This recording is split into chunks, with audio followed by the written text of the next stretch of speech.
Magandang gabi sa ating lahat, mga kapatid.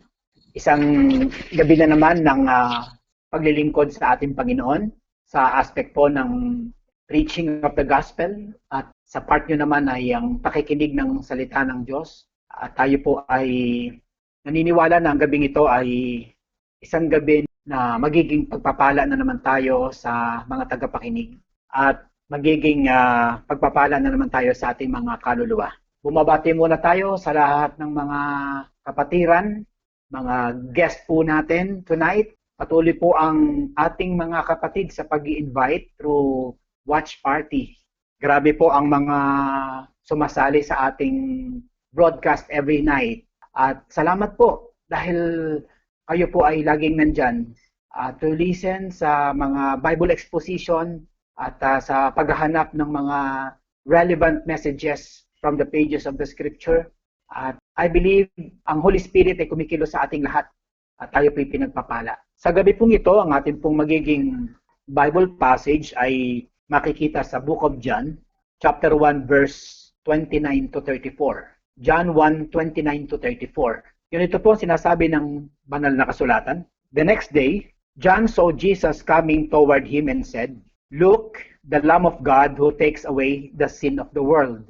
This is the one I meant when I said, a man who comes after me has surpassed me because he was before me. I myself did not know him, but the reason I came baptizing with water was that he might be revealed to Israel." Then John gave his testimony. "I saw the Spirit come down from heaven as a dove and remain on him. And I myself did not know him, but the one who sent me to baptize with water told me, the man on whom you see the Spirit come down and remain is the one who will baptize with the Holy Spirit. I have seen and I testify that this is God's chosen one." Ito pong binasa natin ay salita po ng Diyos. At dahil ito po ay salita ng Diyos, ito po ay perfect account, ito po ay hininga ng Diyos, ito po ay relevant sa panahon natin, bagamat ito ay matagal ng kwento noong pa. Pero ang ganyan po ang kapangyarihan ng salita ng Diyos. Palagi po siyang relevant, lagi po siyang sariwa bawat araw.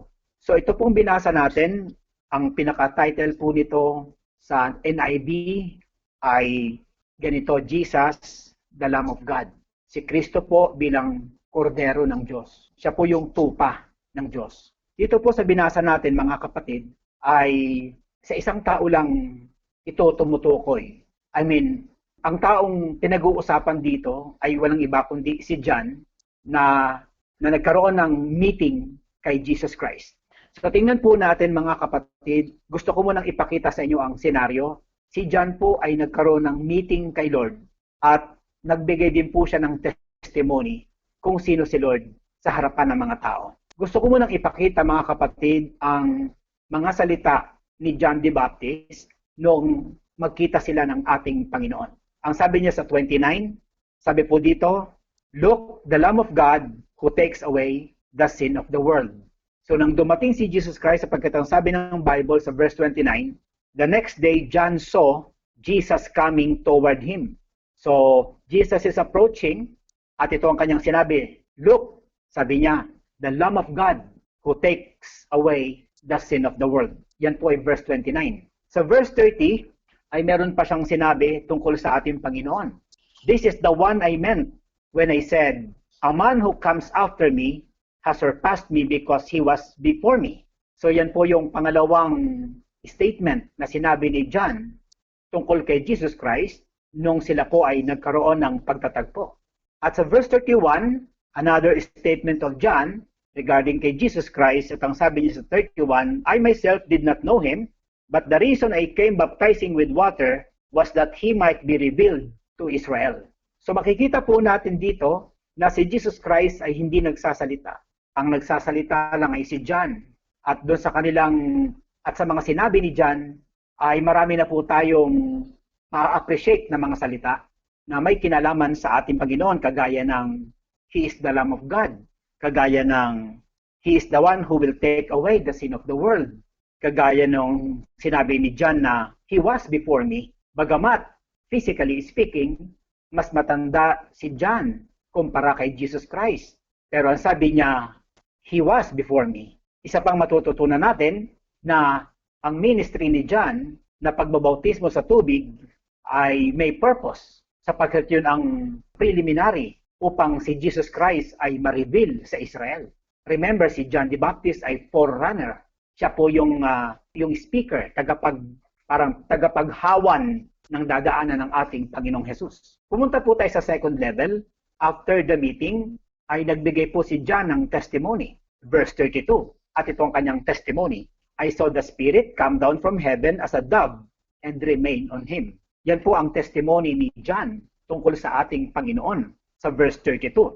At sa verse 33, bahagi ng kanyang testimony, and I myself did not know him, but the one who sent me, and that is the Father, the one who sent me to baptize with water told me, the man on whom you see the Spirit come down and remain is the one who will baptize with the Holy Spirit. So kung si John ay nagbabaptize ng tubig, si Jesus Christ naman ang nagbabaptize ng Holy Spirit. And verse 34, part ng kanyang testimony, I have seen, ang sabi niya, and I testify that this is God's chosen one.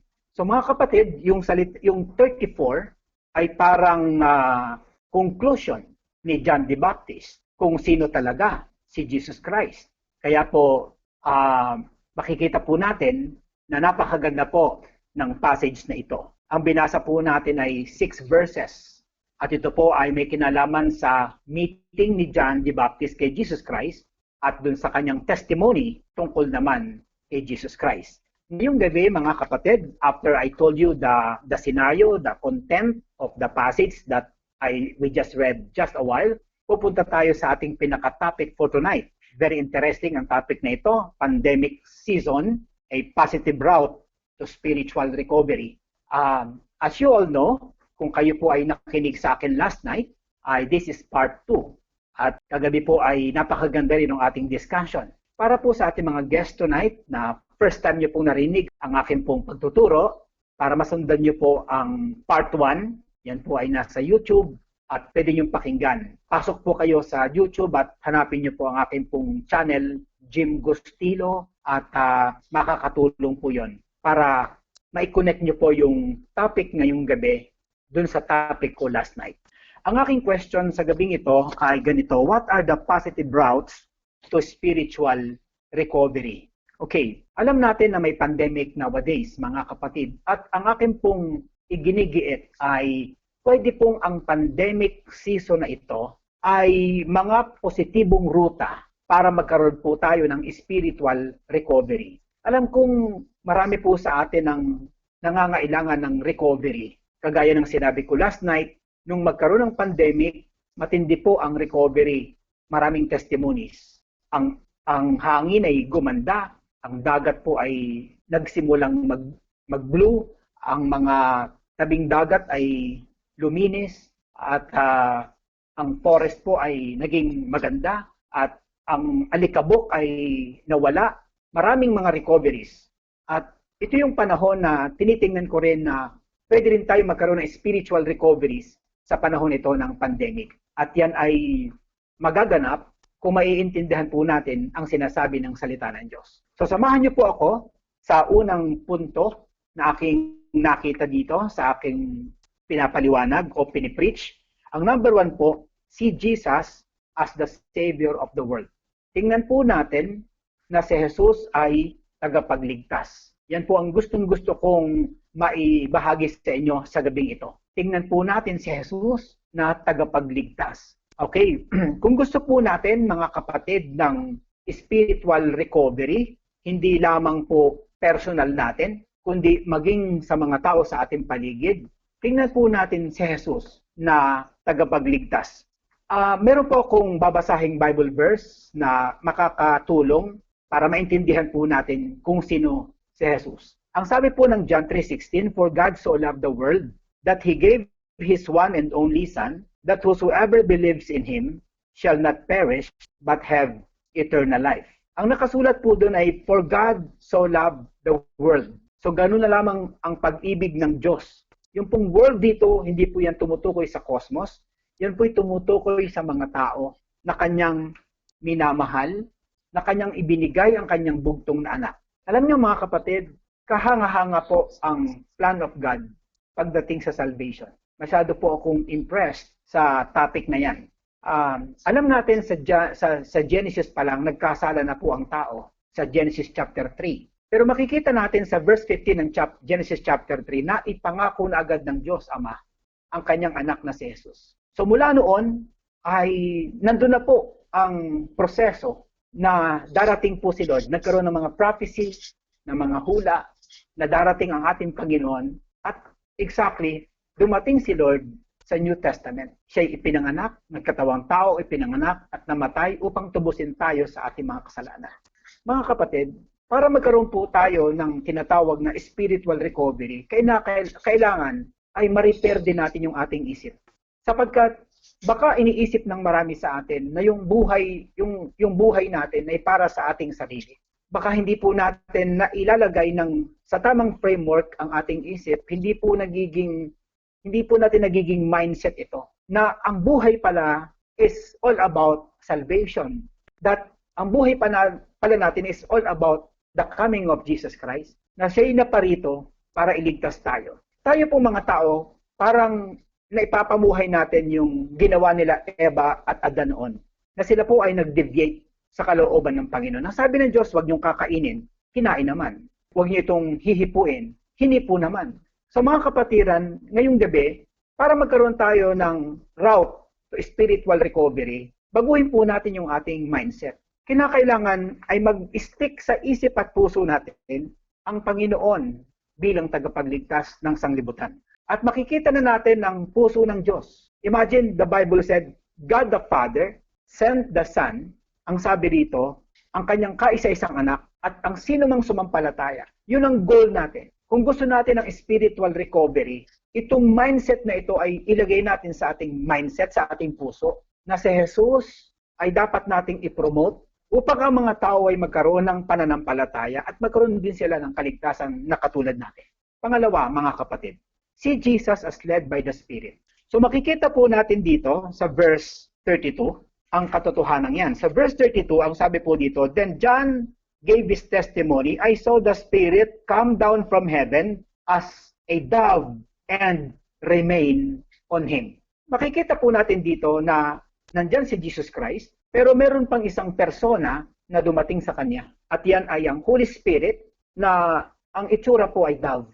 Isa sa mga mahalagang ruta, isa sa mga mahalagang concept para sa ating spiritual recovery sa panahon ng pandemic na ito, ay ilagay din natin sa ating mindset ang person ng Holy Spirit. Sapagkat dito sa binasa natin, makikita natin si John, andyan si Jesus Christ, pero meron pang isang person na pumunta sa kanya na dapat din nating makita sa panahon nito.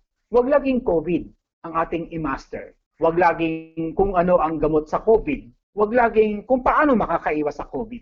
Kinakailangan din nating igiit sa ating isip, sa ating puso, si Jesus Christ na tagapagligtas. Pero hindi lang yun ang dapat nating makita sapagkat kuminsan ang ating nakikita ay limited. Pero sa ating pag-aaral na ganito, parang nai-stretch na oo nga, meron pang Holy Spirit. Kaya nga ang point ko mga kapatid, sa ruta ng spiritual recovery, huwag mo lang tignan si Jesus na tagapagligtas. Tignan mo rin na si Jesus Christ ay led ng Holy Spirit. Isang talata ang magandang ipapakita ko, Matthew chapter 4 verse 1. Then Jesus was led by the Spirit into the wilderness to be tempted by the devil. Hindi natin pag-uusapan yung temptation. Ang gusto ko lang i-emphasize sa gabing ito, si Jesus Christ ay talagang led ng Holy Spirit. Sa Matthew chapter 4. Jesus Christ was led by the Spirit into the wilderness. For what purpose? To be tempted by the devil. Hanggang doon sa temptation ay nandun ang leading ng Holy Spirit. We have no time to discuss that. But the point is, si Kristo ay hindi lamang tagapagligtas. Si Kristo na ating Panginoon na Logos, na Diyos, ay led ng Holy Spirit. Isa sa mga ruta para sa ating spiritual recovery ay ang katotohanan ito. Kung meron tayong guest for tonight, ito'y isang malaking encouragement sa iyo. Isang malaking parang rekado para sumarap ang iyong buhay. Meron pa palang itinuturo ang Biblia dito sa passage na ito. So mga kapatid, pumunta tayo sa number 3. Isa pang ruta patungo sa spiritual recovery, si Jesus as the baptizer. So Kanina ipinakita ko po sa inyo, mga kapatid, na si Jesus ay tagapagligtas. Pero pagdating sa Roman numeral 3, titignan din natin si Jesus na baptizer. Ang sabi ng 33, ganito po. Ang sabi ng verse 33, I would not have known him except that the one who sent me to baptize with water told me, the man on whom you see the Spirit come down and remain is he who will baptize with the Holy Spirit. Isa pa ito, mga kapatid, sa mga katotohanan na dapat nating ma-highlight. Alam ko marami sa atin ang kuminsan wala ng time para pag-aralan ng mga bagay nito. Minsan, ang ating isip na doon lamang sa kind of food that we will eat today or tomorrow. Sometimes ang ating orientation ay umiikot na lang sa pagkain, tulog, pahinga, pagkain, linis. Hanggang doon na lang tayo. Hindi tayo nagkakaroon ng paglalim. So ngayong gabi ay hindi tayo binibigyan ng Diyos ng isang ordinaryong kaalaman. Dahil nag-aaral tayo ng Bible, precept upon precept, at nadadagdagan po ang ating knowledge. Ngayon, ang pinag-uusapan natin ay ruta para makaranas tayo ng spiritual recovery. At ini-stretch ni Lord ang ating isip na, ay ganyan pala, ganito pala. Sana ngayong gabi, parang gusto ko maging para kang bata kay Lord. Parang childlike faith. Kung anong sinabi ng Bible, take it, eat it, chew it, meditate on it, and accept it as absolute and final. Tatlo lang na ituro ko sa inyo, mga kapatid. Hindi po yun simple. Hindi po yun matatawag na, kumbaga sa pagkain ay icing. Loaded po yun. If you will take it literally, and if you will take those words into your heart, I promise you, you are on the right route. Magkakaroon ka ng spiritual recovery. Itong spiritual recovery na to, masyadong malalim po to sa akin. Kasi po, ako po'y nagpapastor na sa matagal na panahon. Dekada na po. At lagi ko naririnig sa aking mga members na, kamusta ka na pag kinakamusta ka? Eto, pastor, pagod. O nakakapagbasa ka pa ba? Hindi na nga po masyado kasi pagod, trabaho. Eto, nagkaroon tayo ng pandemic. Binigyan tayo ng Lord ng panahon para magbasa, mag-aral, lumalim sa salita ng Diyos. Ang punto ko, mga kapatid, kung in the past masyado kang suppressed, masyado kang matatawag na pagod o talagang bitin na bitin ka sa mga pag-aaral, syempre may tama ka spiritually. Itong panahon ng pandemic na ito, pwede mo itong gamitin para hindi matakot. Huwag mong gamitin to sa katatakutan. Gamitin mo to na parang isang bakasyon para ma-empower ka naman. Sabi ko nga kagabi, kung ikaw ay, if you go to your job dati, 2 months ago, if you are spending 1 hour one way, pagbalik mo sa bahay, another 1 hour, 2 hours na bali ang nagamit mo, wala ka pang trabaho doon. Bakit hindi natin gamitin yung 1 oras sa pagbabasa para papunta tayo sa trabaho at sa pauwi naman another 1 hour? Because kung ikay may sakit at nararamdaman mo na you are weak spiritually, marami kang hindi alam, parang ang layo mo kay Lord, this is about time. Kaya ang topic ko is, this pandemic season is a positive route, to your spiritual recovery. I laid to you 3 important truths, mga kapatid. Kakainin niyo po ito. Una, isipin niyo po lagi na si Jesus Christ ay tagapagligtas ng sanglibutan. Kailangan natin siyang i-preach. Kailangan natin siyang tagapin kung siya'y Savior. Pangalawa, si Jesus ay led by the Spirit. So, ang pinag-uusapan natin, not just Jesus, kundi isa pang person na napaka-crucial sa buhay niya at sa buhay natin. Pangatlo, hindi lang pala siya Savior, siya ay baptizer. Anong talata ko? 33. Sa 33. Ngayon, meron po akong isang talata na ginawa kong cross-reference at yan ay makikita sa Mark chapter 1 verse 7 to 8. And this was his message, sabi niya. After me comes the one more powerful than I. Ito rin po ay sinabi ni John. Ulitin ko lang ha. And this was his message. After me comes the one more powerful than I. The straps of whose sandals I am not worthy to stoop down and untie. I baptize you with water, but he will baptize you with the Holy Spirit. Mga kapatiran, kung naghahanap ka ng katotohanan, don't look for religion. Ang hanapin mo ay katotohanan. Wala po sa religion ang truth. Ang truth ay nasa Bible. Ang truth ay na kay Jesus Christ. Ito po, mga kapatid. Tingnan niyo po ang sinasabi kong ito. Ang sabi diyan, si Jesus Christ ang magbabaptize sa atin sa Holy Spirit. So mga kapatiran, kumbaga sa mapa, kung papunta ka sa tinatawag na spiritual recovery, kailangan mo ng map. Ito ay map para makaranas ka ng spiritual recovery. Si Kristo ay tagapagligtas, si Kristo ay led ng Holy Spirit, si Kristo ay baptizer. So if you want to be baptized, you need Jesus Christ. According to this, mga kapatid. So brothers and sisters, napakahalaga pong karunungan nito. Napakahalagang truth nito. Hindi mo ito mabibili. Itong truth na to, kainin mo, paniwalaan mo, dahil ito'y makatutulong sa'yo. Let's go to number 4. See Jesus as God's chosen one. Wow! God's chosen one, mga kapatid. Sa ating pag-aaral in the past, si Kristo ay anak ng Diyos. Siya po ay Logos. Siya po yung Word.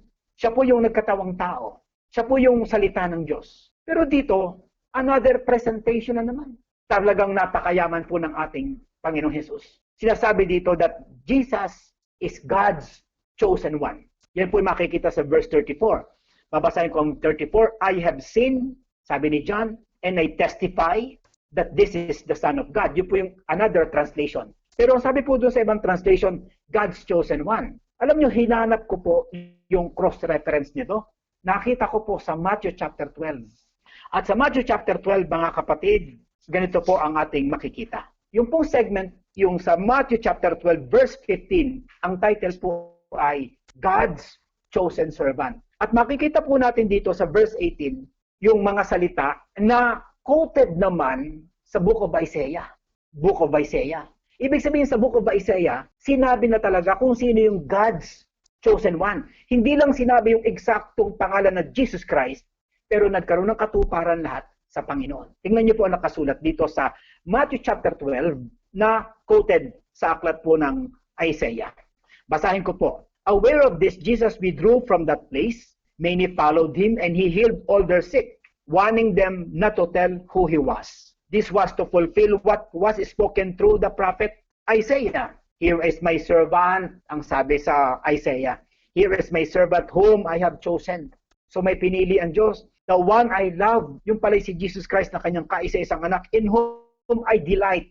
I will put my spirit on him, and he will proclaim justice to the nations. He will not quarrel or cry out. No one will hear his voice in the streets. A bruised reed he will not break, and a smoldering wick he will not snuff out, till he leads justice to victory. In his name, the nations will put their hope.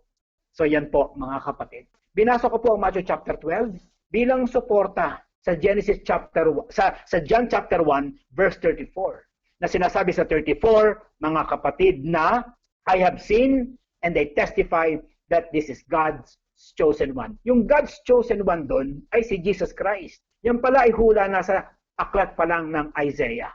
Alam nyo, nightly, as I preach to you about Jesus, about the Logos, parang Christology ito, hindi nyo ba napansin? Lumalaki ng lumalaki ang pagkakaunawa natin sa ating Panginoon. Here is my point. Ang point is ganito. Marami sa atin nagsasabi, follower tayo ni Jesus Christ. Pero mababaw ang ating understanding kung sino si Jesus Christ. And that is a miserable condition. Parang ganito po yan. Kung ang inyo pong produkto ay, example, ang product nyo ay isang subdivision, dapat alam nyo ang lahat ng pasikot-sikot sa inyong subdivision. Kapag ang inyong product ay isang klase ng cake, pasikot-sikot ng cake, you can say. Same thing with the Lord Jesus Christ. Si Jesus Christ, kumbaga sa business, siya yung ating produkto. Pero believe me, marami sa atin kulang ng kaalaman tungkol sa ating product. Sorry to say that. Pero ikinukumpara ko yung analogy ko, ang analogy is negosyo at si Jesus Christ ang ating pong ibinabahagi. So mga kapatiran, makikita po natin dito sa ating discussion, sa ating pinaka-passage, na lumawak ng lumawak ang ating pagkaunawa kay Jesus. Sino siya? Ayon kay John the Baptist, sabi niya, una sa 29, tagapagligtas ng sanglibutan. Pangalawa, pinangungunahan ng banal na Espiritu. Pangatlo, tagapagbautismo ng banal na Espiritu. Pangapat, siya po ang chosen by the Father, the chosen one by the Father. Itong apat na ito, mga kapatid, ay mga dynamic na katotohanan.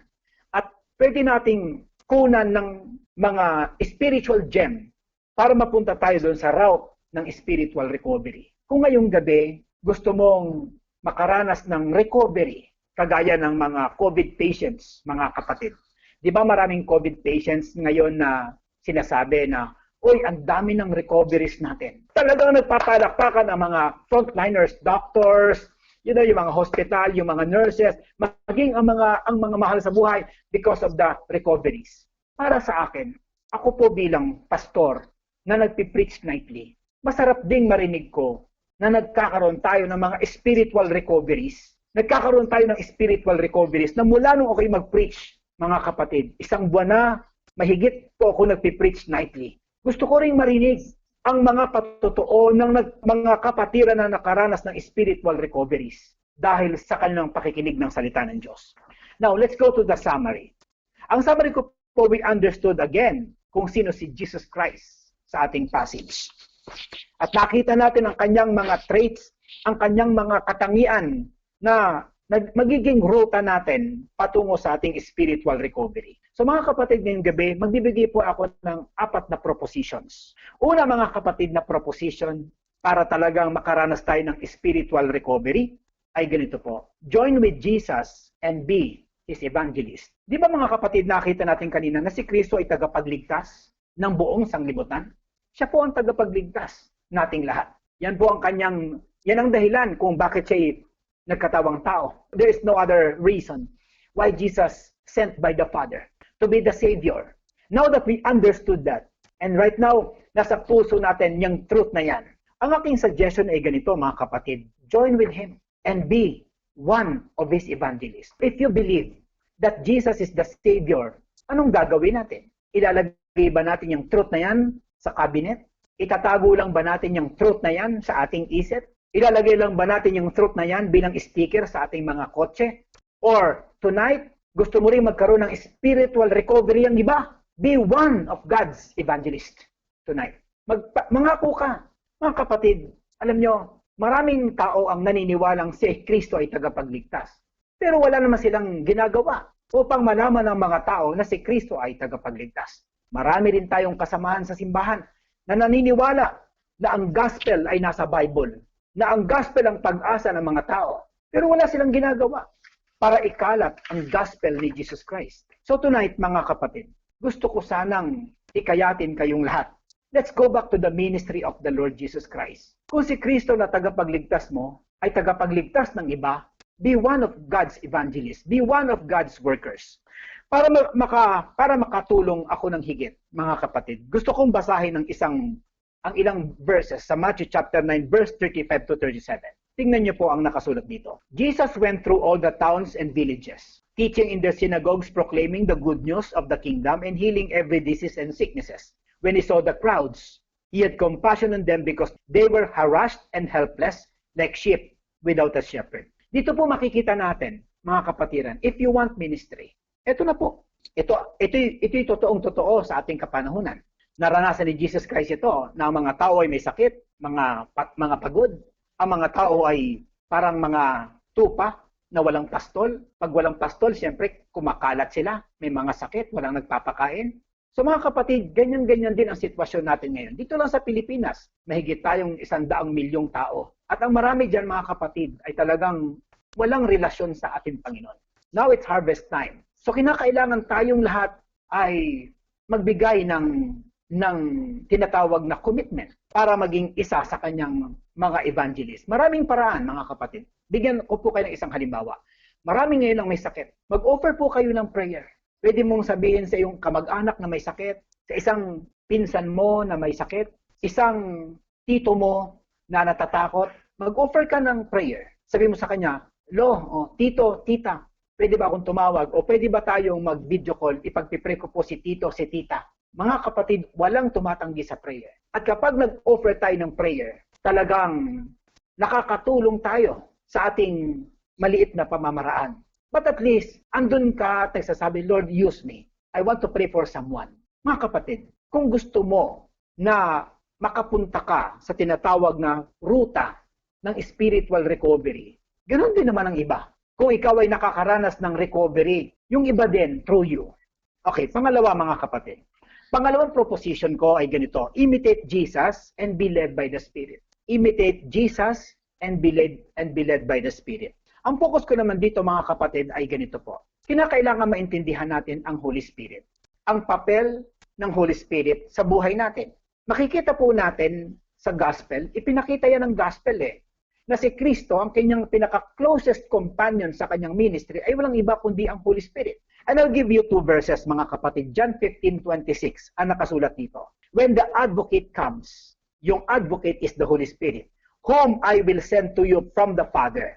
The Spirit of truth, who goes out from the Father, He will testify about me.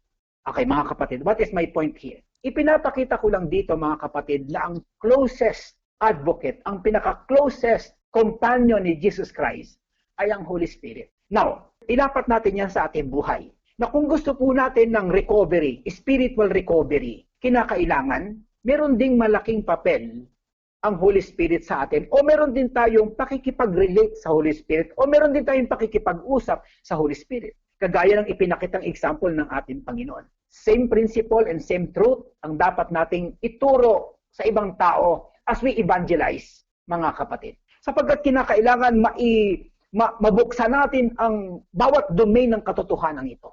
Hindi sapat na malaman natin si Kristo ay tagapagligtas nila. Kinakailangan maigiit din natin na mahalaga ang papel ng Holy Spirit sa buhay nila, kagaya ng ipinakitang example ng ating Panginoong Jesus. Mga kapatid, itong tinuturo ko sa inyo ngayong gabi, meat ho ito. Ito po ay talagang karning-karni.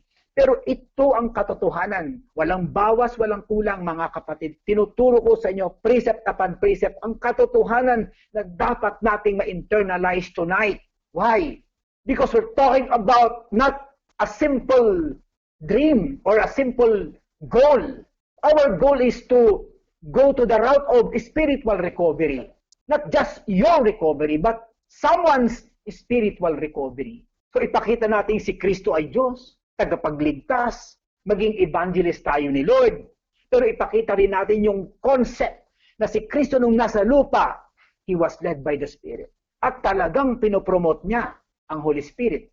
In fact, ang sabi niya, mga kapatid, sa John 15:26, sabi niya, He, referring to the Holy Spirit, will testify about me. Hindi tao magte-testify sa akin, but the Holy Spirit. So mga kapatiran, kung baga sa pagtatayo natin ng bahay, nagkakaroon tayo ng malawak ngayon na pundasyon. Meron na tayong kaisipan na si Kristo ang tagapagligtas. Pero nakita rin natin tonight na si Kristo pala ay pinangungunahan ng Holy Spirit. Kainin niyo po yun na, wow, ang ganda-ganda ng truth na yun, Pastor Jim. Talagang hindi lang pala Jesus Christ. Meron pang Holy Spirit. Isa pang verse, mga kapatid, John 16:14. Ang sabi po ng Bible, sabi mismo ng ating Panginoon, He will glorify me. Sino yon? Yung Holy Spirit. Because it is from me that He will receive what He will make known to you. Ulitin ko po yun, mga kapatid. He will glorify me because it is from me that He will receive what He will make known to you. So mga kapatid, all I want you to see is this. All I want you to understand is this. And please take note, mga kapatid. Take note of this. The Holy Spirit is the closest companion of Jesus Christ while He was on earth. So mahalaga yung kaisipan na yan, mga kapatid. Alam ko nagagalit na naman ang dyablo sapagkat naituturo natin ang buong katotohanan. Because guys, your Pastor Jim believes dun po sa tinatawag na Triune God, the Trinity, na ayaw ituro ng iba. Pero dito po ay itinuturo natin nang walang takot. Wala po akong keme-keme, wala po akong kinatatakutan, wala po tayong kinatatakutang tao, baka mabangga natin ng ganitong religion. No, ang Biblia po ang nagsasalita. Bago nila tayo atakihin, baguhin muna nila ang nakasulat sa Biblia. Pero yan po ang katotohanan, mga kapatid.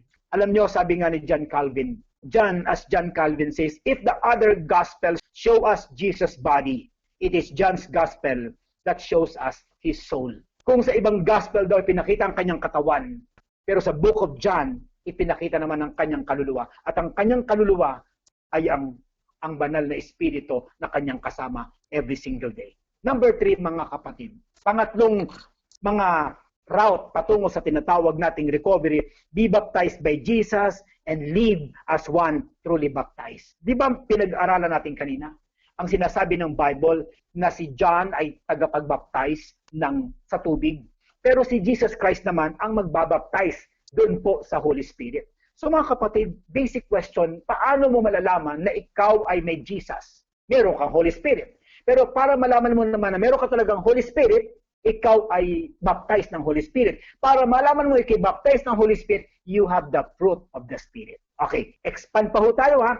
Ini-stretch ko pa po ang inyong foundation para maging matatag kayong mananampalataya. And I will quote Galatians chapter 5, verse 22. And the Bible said, but the fruit of the Spirit is love. At ang sabi doon, joy and peace and forbearance, kindness, goodness, faithfulness, gentleness, and self-control. Ito po yung bunga ng banal na Espiritu. So mga kapatid, mahalaga po ito. Itong mga bunga na ito. Malalaman mo ikaw ay baptized ng Holy Spirit. Ang baptism sa concept ko, hindi yung nanginginig. Hindi yung nagkakaroon ka ng bubbling. Hindi yung nagsasalita ka ng bla bla bla bla bla. Hindi po ganoon ang aking pananaw. Ang tunay na baptized ng Holy Spirit, hindi yung siya'y bumagsak, kundi yung paglakad niya na kitang-kita mo ang prutas ng banal na Espiritu. Yun po yung baptized. So brothers and sisters, nakakatuwa po na malaman natin ang mga katotohanan ito na unti-unti pala parang kumbaga sa bahay na tinatayo natin, yung bahay nating espiritual, lumalawak ng lumalawak ang pundasyon at natututo tayo ng mga pundasyon na matitibay at matatatag pero nakabatay lahat sa hindi nagmamaliw na salita ng Diyos. Ang Biblia po, the Bible is complete, the Bible is truth, the Bible is relevant, the Bible is absolute. Walang kulang sa Biblia. Kapag pinag-usapan ng salvation, buhay espiritual, tungkol sa theology, sapat-sapat ang Biblia. Pag sinabi natin ang Bible ay complete, ang ibig pong sabihin ni Pastor Jim, hindi po yan complete sa mathematics. Hindi po yan complete sa mga subject ng science. Kapag sinabi kong complete, siya po'y complete sa aspect po ng salvation at may kinalaman sa Diyos at sa mga spiritual na bagay. Kompletong-kompleto po ang Biblia. So tonight, brothers and sisters, sana po inaintindihan niyo po yung pangatlo kong proposition. Ang goal natin, papunta tayo sa tinatawag na ruta ng recovery nating spiritual. Maganda pong isama po natin sa ating pananaw ang number 3, be baptized by Jesus and live as one truly baptized. At para malaman nating tunay tayong baptized, huwag nyo nang isipin yung panginginig. Huwag nyo na pong isipin yung sinasabi ng iba na speaking in tongue.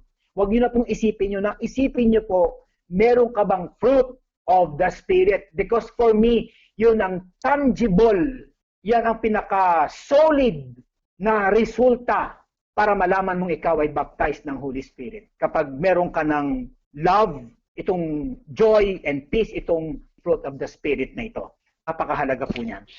Let me go to the last one, brothers and sisters. Pang-apat kong proposition patungo sa ruta ng spiritual recovery ay ito. Be one with Jesus and in His character. Makikita po kasi natin, mga kapatid, ang character ni Jesus Christ doon po sa passage na binasa po natin. Sabi ko nga sa inyo kanina, yung 6 verses na yun, yung passage na yun, hindi doon nagsalita si Jesus Christ. Wala siyang sinabi doon. Puro salita yun ni John. Puro testimony yun ni John. Puro description nyo ni John. Hindi niya sinabi kay John na, o John, ako naman ang magsasalita. Wala siyang sinabi. Si John ay pinabayaan ni Lord na mag-testify sa mga tao. Pinabayaan ni Jesus Christ si John na magsalita kung sino siya.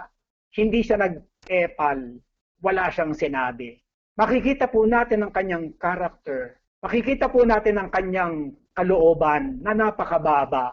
Ang kanyang kalooban na napaka-sincere, na napaka-servant talaga ng ating Panginoon. Kaya, nais kong daling kayo mga kapatid sa John chapter 13. Itong John chapter 13 na pinag-uusapan po dito ay ang klase ng leadership ni Jesus Christ na tinatawag nating ito po yung basin and towel leadership. Ito po yung servant leadership.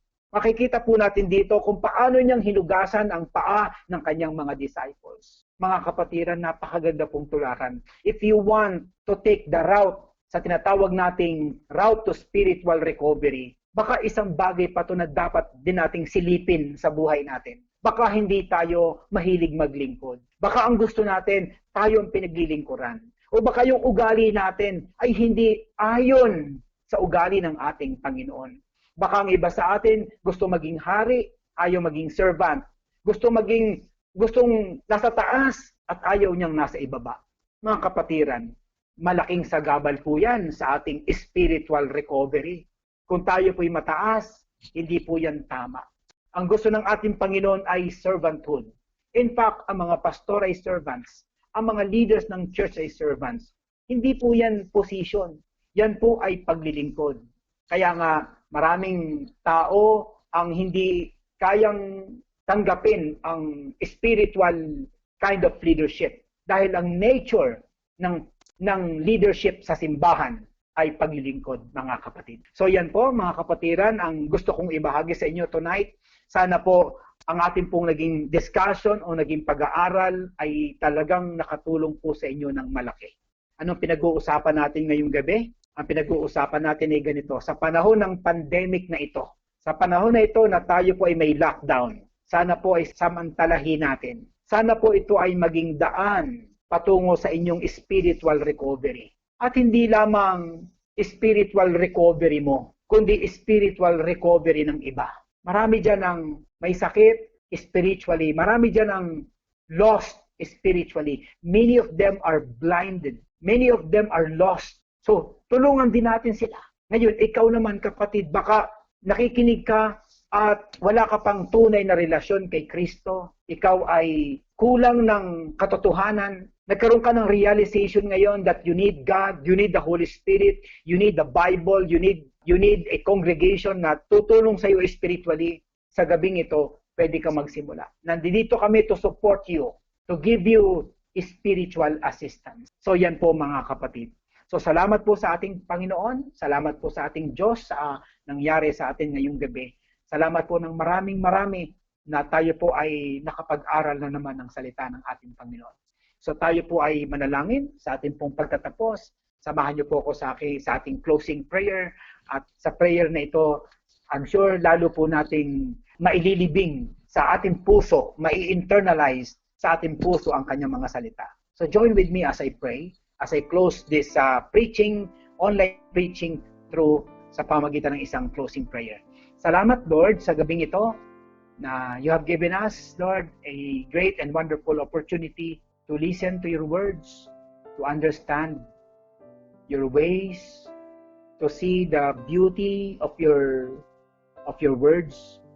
Thank you, Holy Spirit, that once again you guided us into all the truth that you want us to learn tonight.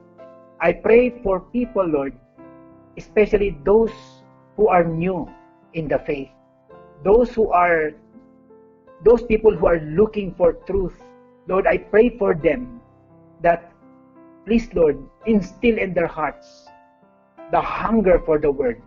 No one can do that, Lord, but you. I can't do that. No one on earth can do that. Only you, Lord.